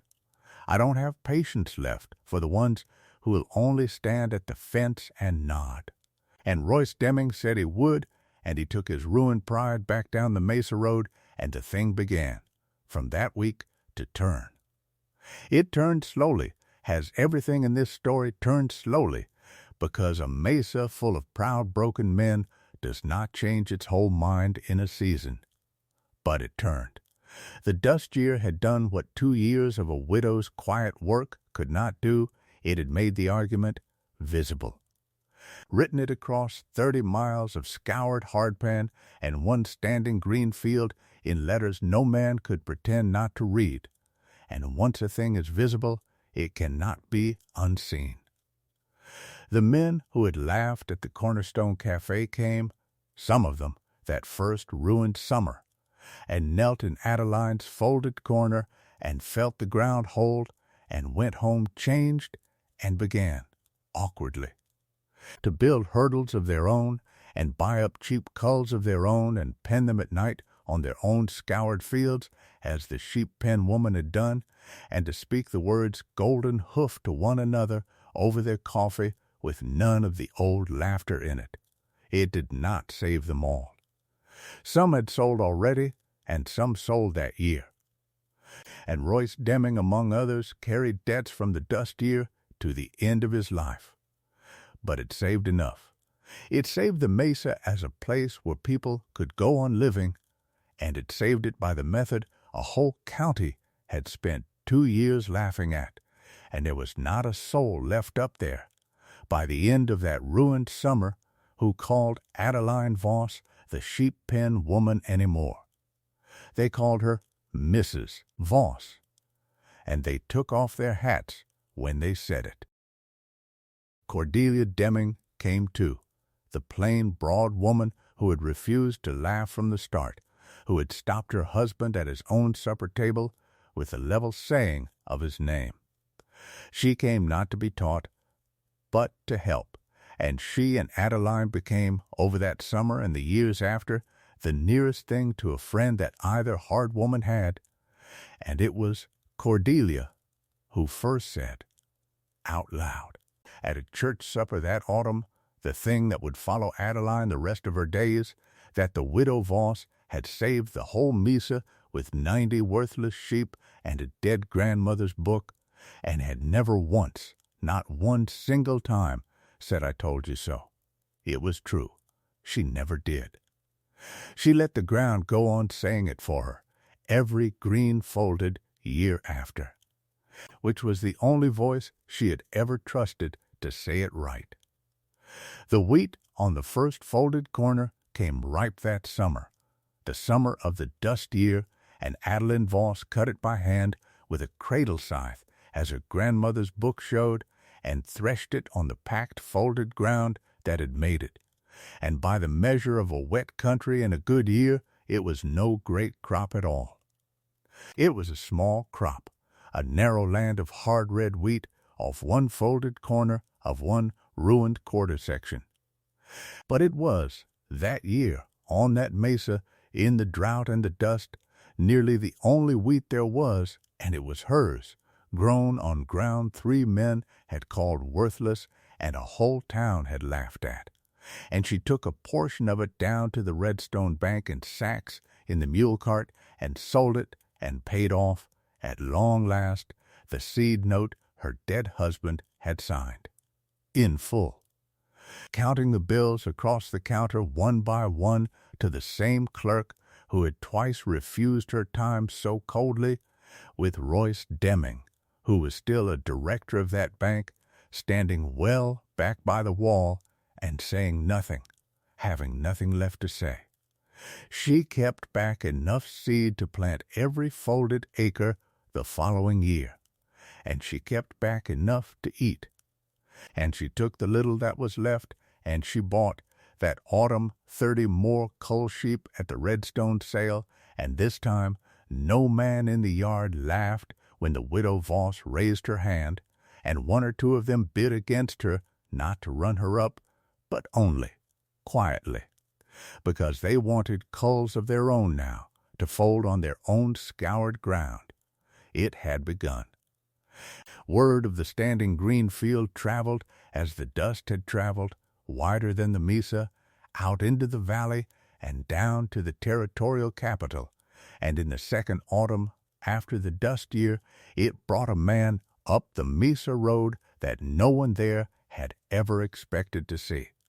A territorial agricultural agent, a college-trained man from the government experiment station, sent to see for himself the field that the whole territory had begun to talk about, the 1/4 section on the high dust-blown mesa that had held its soil and grown a crop through the worst blow year in living memory. He was a different kind of man from the land office assessor who had called her work a filthy waste. He was young and curious, and he had studied soils, and when Adeline took him out to the folded corners and told him to kneel and feel of the ground, he knelt, without being asked twice, and he worked his hand down into the firm, dark crust, and he was quiet a long time, and then he asked her to tell him everything, and he took out a notebook of his own and wrote it all down as fast as she said it. He came back 3 times over the next 2 years. He measured her folded ground against the scoured, unplanted pans of her neighbors. He dug pits and looked at the soil in layers. He weighed her crop and mapped her folds and copied the diagrams out of her grandmother's oilcloth book with her leave, marveling aloud that a practice this sound had come across an ocean in a shepherd's apron and been laughed at for 2 years on an American mesa. And in the end, he wrote up the Voss quarter section as a demonstration, a model, the county's proof of a way to hold light-blowing soil that the whole dry high plains country was going to need to learn before it was through, and he did the thing that the family of stories like this one always does at the last. He gave the folk method its proper name in the permanent record.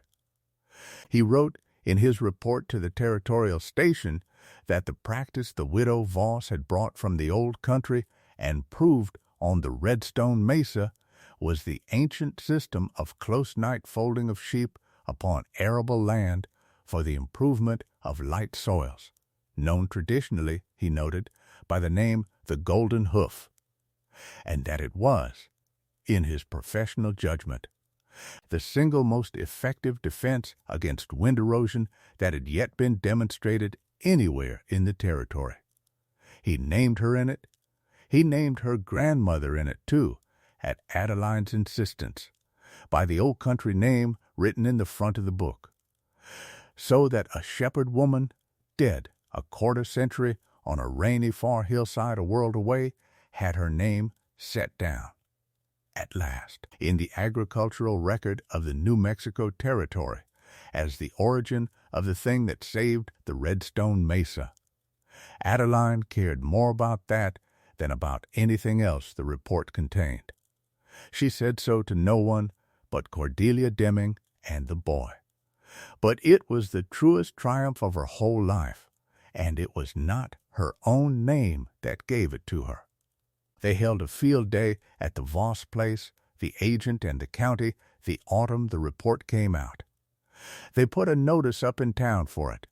They put it up, at Adeline's dry insistence, on the wall of the Cornerstone Cafe, at the very table where the laughing had started. And the men who had coined the name Sheep Pen Woman read the notice over their coffee and said nothing. And then most of them came to the field day and knelt in her folded ground with the college men and learned. That is as near to a reckoning as this story ever comes. Nobody is punished. Nobody is run out. The patient predator is not destroyed. He is only, quietly, corrected, made to kneel in a widow's field and feel with his own hand the thing he would not look at, and to teach his own son to do it after him. The Mesa did not get justice. The Mesa got something better and rarer, which is a hard lesson learned in time to matter, and a way of living handed forward instead of a score settled. The years that followed the dust year were not easy years, but they were good ones, in the deep, slow way that the best years of a working life are good. And it is worth walking through them, because a story that ends at the moment of vindication ends too soon and cheats you of the part that matters most, which is what a person does with being proved right once the applause dies down. What Adeline Voss did with it was the same thing she had done before it. She folded her sheep and kept her book and worked her ground. The vindication changed the Mesa's opinion of her. It did not change her. She widened the folds across her whole quarter section over the next several seasons, the flock growing as she bought more culls and kept back more ewes. The folded ground behind the flock spreading year on year like a slow green tide across land that had been blowing sand until the whole vast quarter lay firm and dark and cropped and holding, a single standing island of made soil on that high country, and travelers on the Mesa Road came to point it out to one another. The green place, the woman who held her ground. She never grew rich. That was never the shape of it. This is not a story about a woman who got rich, and if you came for that, you came to the wrong field. She grew steady. She paid her taxes and kept her land and fed herself and put a little by, and she took in, over the years, first the boy Elias, and then 2 orphan children from a family the dust year had broken, and she raised them on the folded ground. And she taught all 3 of them the folds and the book, and that was her wealth, and she counted it enough. The method spread past the Mesa. The agent's report went into the territorial record and out to the other experiment stations, and in the hard, dry decades that came after, when the wind rose again and again on the high plains and taught the same terrible lesson to 100 other counties that had plowed themselves bare, there were men who remembered the report, or who had cousins on the Redstone Mesa, or who had simply heard the old story of the widow and her flock of culls, and who folded their own light land against the wind and held their own soil because of it. Adeline never knew the half of where it went. A thing handed forward does not report back to the hand that gave it. But it went, and it held ground it would never be thanked for holding. And that is the truest kind of legacy there is, the kind that does its work long after and far away and asks nothing. The same slow, unwitnessed way the folds themselves worked, at night, beneath the treading feet, showing nothing until they had shown everything. The boy Elias grew into it entire. He worked Adeline's folds through his youth, and then took up his father's ruined section beside her and folded it back to life over 10 years as she had taught him, square by square. And Royce Deming lived to see his own scoured land come green again under his own son's hurdles, folded back from the dead by the very method he had mocked for 2 years. And if there is a mercy in this whole story, it is that one, that the patient predator lived long enough to be taught by his own boy in his own field, and to know that the thing he had wanted to take from a widow by waiting her out was the thing that saved him in the end, given freely by her when she had every right to withhold it. He died an old man on made ground, and Elias buried him. And then Elias went on folding, and after Elias's own children folded, and the golden hoof stayed on that mesa as long as ever there were sheep and hurdles and hands willing to move a fence at dawn. And the book stayed too. That is the last thread, and the one Adeline cared for most. Her grandmother's slim oilcloth book of night folds and hurdle lines, carried over the sea, folded into the bottom of a trunk, laughed at by proxy for 2 years on that high country, and vindicated at last across 30 miles of held and blowing ground. Adeline kept it in the deep pocket of her apron all her working life, and she never stopped writing in it. She added her own seasons to it in a blunt pencil hand, the western seasons beneath the old country ones, the dry land folds beneath the wet hill folds, so that the book became a thing 2 women had written across 60 years and half a world. A bank of hard won, knowing that neither of them had owned outright, but only kept and added to and handed on. When she was old, she gave it to Elias's eldest, a granddaughter of the method, if not of her blood, with the instruction her own grandmother had surely given, Though she could no longer read the oldest pages to be sure, keep the fold and write down what the ground tells you and hand it on. And so far as anyone knows, that book is on that mesa yet, in some apron pocket or some trunk, with its diagrams of the folds and its cramped sloping pencil hand and its one underlined line, the line Adeline read 1,000 times in the lamplight in the worst winter of her life. Fold the hungry ground. Do not lay it bare. Heal the earth with hooves and not with iron. There is a thing I have wanted to say to you since the beginning of this, and I have waited until now to say it, because it only means what it ought to mean once you have walked the whole 2 summers with her. The mesa never once, in all the 2 years of laughing, guessed the truth of what the widow Voss was doing. And the reason they never guessed it is the reason this story is worth telling at all. They could not see it because it was happening in the dark hours, down under the packed hooves, an inch below a crust that looked, to a man on the road, like nothing but dead-trodden dirt. And they could not see it because they were not willing to kneel. That is the smaller thing and the sharper thing. The proof was there the entire time. A man had only to get down on his knees in that folded ground and push his fingers into the soil to feel it holding the cool, and know that something was being made there that his own fine, clean field would never make. Not one of them did it. The land office man would not kneel, the cafe men would not kneel, even Royce Deming, who wanted that ground more than any of them, stood at the fence and laughed, and would not stoop to feel what he was scheming after. Only the widow knelt, only the boy knelt, when he finally came. And the college agent knelt, at the last, and wrote it into the record because he had felt it with his own hand. The whole difference between the ones who understood and the ones who laughed was exactly that. The willingness to get down low in someone else's field and feel for a truth that would not show itself to a man standing up.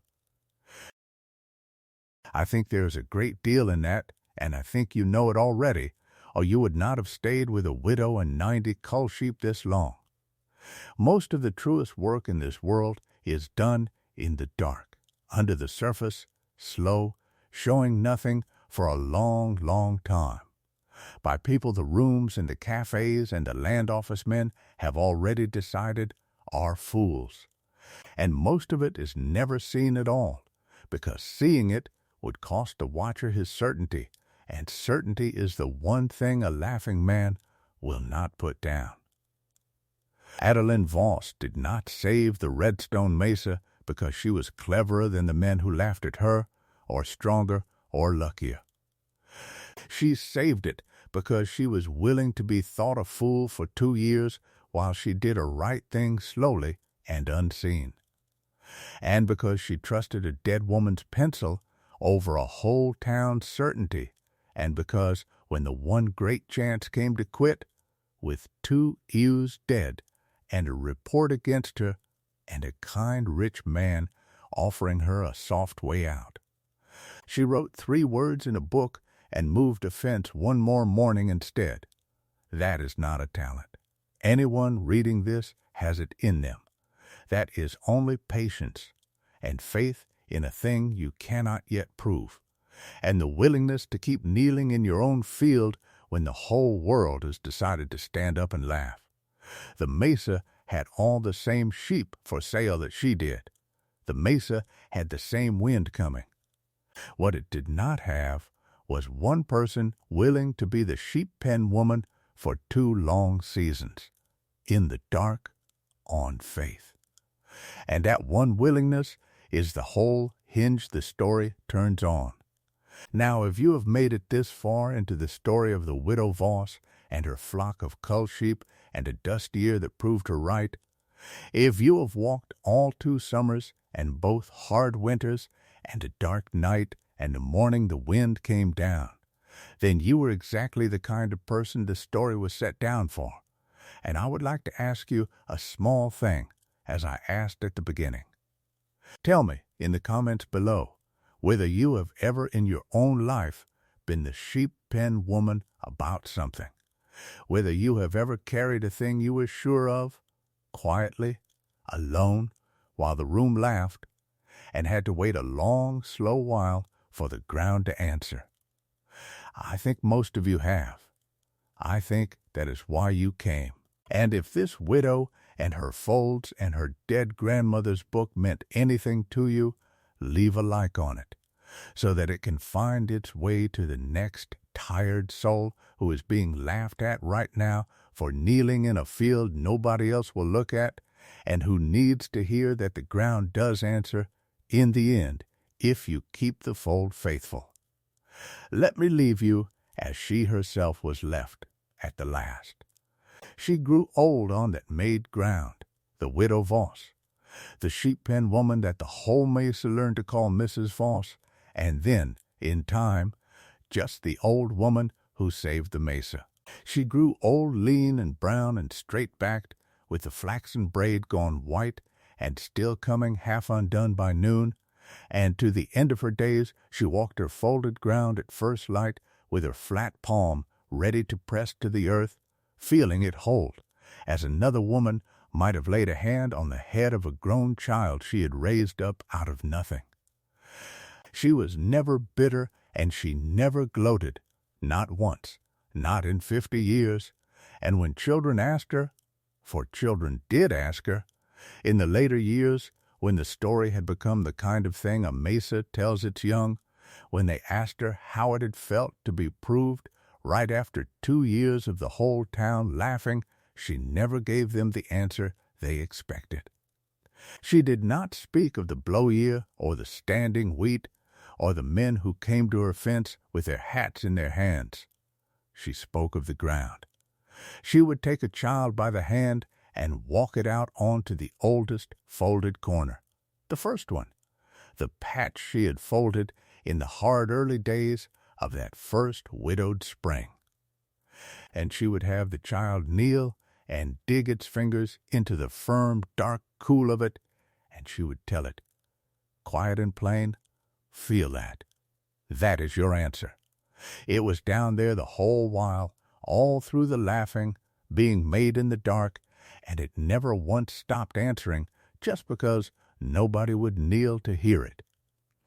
That is the only thing I was ever right about, child, and it is the only thing worth being right about. Keep the fold. The ground does not lie, and the ground does not hurry, and the ground has never yet failed to answer a fold kept faithful.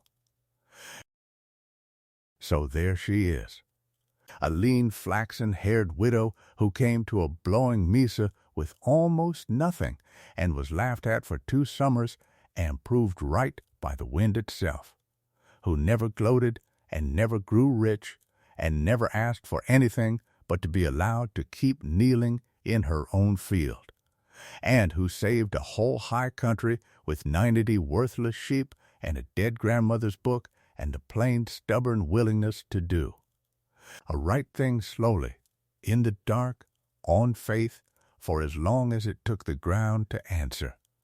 Which leaves only one thing to ask you, now that the wind has fallen, and the field is green, and the story is told. When your own dust year comes, and one comes for everyone, sooner or later, the year the fine, clean, easy way everybody swears by finally blows away in a single afternoon. Would you rather be one of the many standing at the fence with the certainty and the laughter, looking out at your own scoured ground with your hat coming slowly off your head? Or would you rather be the one who spent 2 quiet years being called a fool, kneeling in the dark, keeping a fold nobody believed in, so that when the wind came down at last, there was one green field left standing? And it was yours?